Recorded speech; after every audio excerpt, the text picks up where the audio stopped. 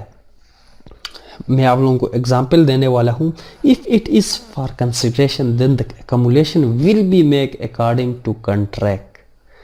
if it is for consideration then the accumulation will be made according to the contract. اگر وہ یعنی sorry for consideration ہے وہ ایکمولیشن، یا اگر وہ کنسیڈریشن ہے، اگر وہ یعنی وہ سیل ہے یا جو بھی وہ ٹرانسفر ہے، اگر وہ فار کنسیڈریشن ہے تو پھر وہ کنٹریکٹ کے مطابق جو ہے وہ ایکمولیٹ کریں گے۔ تو میں آپ لوگوں کو اگزامپل یہ دینے جا رہا ہوں کہ یہاں پہ ایک مسئلہ ہے۔ مسئلہ کیا ہوتا ہے میں آپ لوگوں کو ابھی بتانے جا رہا ہوں۔ مسئلہ کیا ہوتا ہے، ایک ہوتا ہے، یہ کون سی برش ہے یار، اے ہوتا ہے وہ گفٹ کرتا ہے اپنی پراپرٹی، گفٹ کرتا ہے، یعنی گفٹ وہ کیا کرتا ہے، گفٹ کرتا ہے بی کو، اور پھر کنڈیشن لگاتا ہے ایکمولیشن کے لیے کہ بھئی آپ 30 سال تک 30 سال تک نہیں، سوری، آپ میرے لائف تک کیا کریں، آپ جو منی اس سے انکم ارائز ہوگا آپ وہ مجھے دے دیں یا میرے فیملی کو دے دیں۔ ہوتا کیا ہے، یہ اے جو ہے جس نے ڈونر ہے جو گفٹ کیا ہے وہ 10 سال بعد مر جاتا ہے۔ جب 10 سال بعد مر جاتا ہے تو پھر اس اے کو کیا کرنا چاہیے، اگر انہوں نے کنڈیشن 30 سال کا لگایا ہو، آپ یعنی 30 سال تک یعنی کیا کریں، یہ اس گفٹ سے یعنی اس پراپرٹی سے جو ایکمولیشن ہوتی ہے وہ مجھے دے دیں، لیکن وہ 10 سال بعد مر جاتی ہے۔ ابھی ہوگا کس طرح،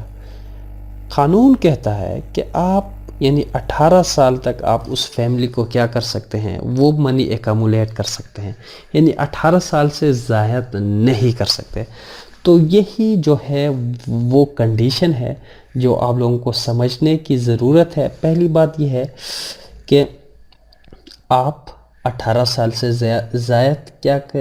یعنی ایکامولیٹ نہیں کر سکتے۔ دوسری بات یہ ہے کہ آپ یعنی وہ جو بندہ انہوں نے کنڈیشن لگائی ہے کہ میری لائف تک، تو پھر وہ کنڈیشن ٹھیک ہے، لیکن یہاں بھی ایکسیپشن ہے۔ There are further exceptions to this rule if the transfer is made without consideration for the following purpose. اگر پراپرٹی جو ہے ٹرانسفر ہوئی ہے without consideration or by way of gift، تو اگر منزل مقاصد کے لیے اگر وہ کوئی کنڈیشن لگاتا ہے ایکمولیشن کے لیے، تو پھر وہاں ٹائم لیمیٹیشن نہیں ہے۔ سب سے پہلی بات یہ ہے for the payment of date of the transfer اور اینی انٹرسٹ ہولڈر۔ اگر وہ ٹرانسفرر نے یا ڈونر نے یہ کنڈیشن لگائی ہے کہ جناب جب تک میرے ڈیٹ جو ہیں ختم نہیں ہوں گے، آپ کیا کرنا ہے، ان منی کو وہاں سے جو انکم ارائز ہوتی ہے آپ وہ یہاں ایکمولیٹ کریں، یہاں میرے ڈیٹ کو پے کریں، یا آپ یا کہتے ہیں کہ جو پراپرٹی میں اگر کسی کا انٹرسٹ ہے اس کے اوپر ڈیٹ ہے تو ان کے کیا کریں، یعنی ڈیٹ کو پے کریں، تو پھر وہاں کوئی کنڈیشن نہیں. For the maintenance of his child اور child of any other person who have interest over there, یعنی اگر آپ یعنی مینٹیننس کسی، اگر کوئی بندہ یعنی ٹرانس ڈونر کے بچے ہیں اور وہ چھوٹے ہیں، ان کے یعنی کفالت کے لیے یا ان کے تعلیم کے لیے آپ یہ کنڈیشن امپوز کر سکتے ہیں کہ بھئی میرے بچوں کی تعلیم کے لیے ان کی یعنی کھانا یا ان کی رہائش کے لیے یا ان کی یعنی روزمرہ زندگی کے یعنی جتنے اخراجات جو ہیں، ان جو منی اس گفٹ سے ارائز ہوتی ہے، یعنی آپ اس کو یہاں ایکامولیٹ کریں تو پھر جائز، تو پھر بھی یہاں ٹائم لیمیٹیشن نہیں ہے. For the protection and maintenance of the property, for the maintenance of and protection, یا آپ کہتے ہیں کہ بھئی میں جو یہ پراپرٹی جو ہے آپ کو گفٹ کر رہا ہوں. ہوتا ہے، اکثر ہوتا ہے لوگ جو اپنی پراپرٹی کسی کو دے رہے ہوتے ہیں، ان کے لیے جو وہ پراپرٹی ہے وہ بہت عزیز ہوتی ہے، وہ اس پراپرٹی کے ساتھ کوئی برا انجام ہونا نہیں دیکھتے، وہ اپنی پراپرٹی کو یعنی نقصان ہوتے ہوئے یا اپنی پراپرٹی کو خراب ہوتے ہوئے نہیں دیکھنا چاہتے، یا اس کی غلط استعمال ہوتے ہوئے نہیں دیکھنا چاہتے، یا اس کی مینٹیننس یا اس کی جو حالت ہے اس کو خراب ہوتے ہوئے نہیں دیکھنا چاہتے. تو وہ بھی یہ امپوز کر سکتے ہیں کہ بھئی میں یہ پراپرٹی تو آپ کو فری آف کاسٹ دے رہا ہوں، آپ کو مفت میں دے رہا ہوں، لیکن یہاں سے جو بھی منی ارائز ہوگا آپ اس کو اسی پر خرچہ کریں گے اور کہیں خرچہ نہیں کریں گے. تو پھر وہ کنڈیشن بھی ویلڈ ہے. تو یہی تھے وہ کنڈیشن. امید کرتا ہوں کہ دوستوں آج کا جو لیکچر ہے آپ لوگوں کو پسند آئے گا. پسند آئے لائک ضرور کریں، نہیں آئے تو ڈس لائک بھی مار سکتے ہیں. مجھے دیجیے اجازت، اپنا بہت سارا خیال رکھیے. اللہ حافظ، بائے.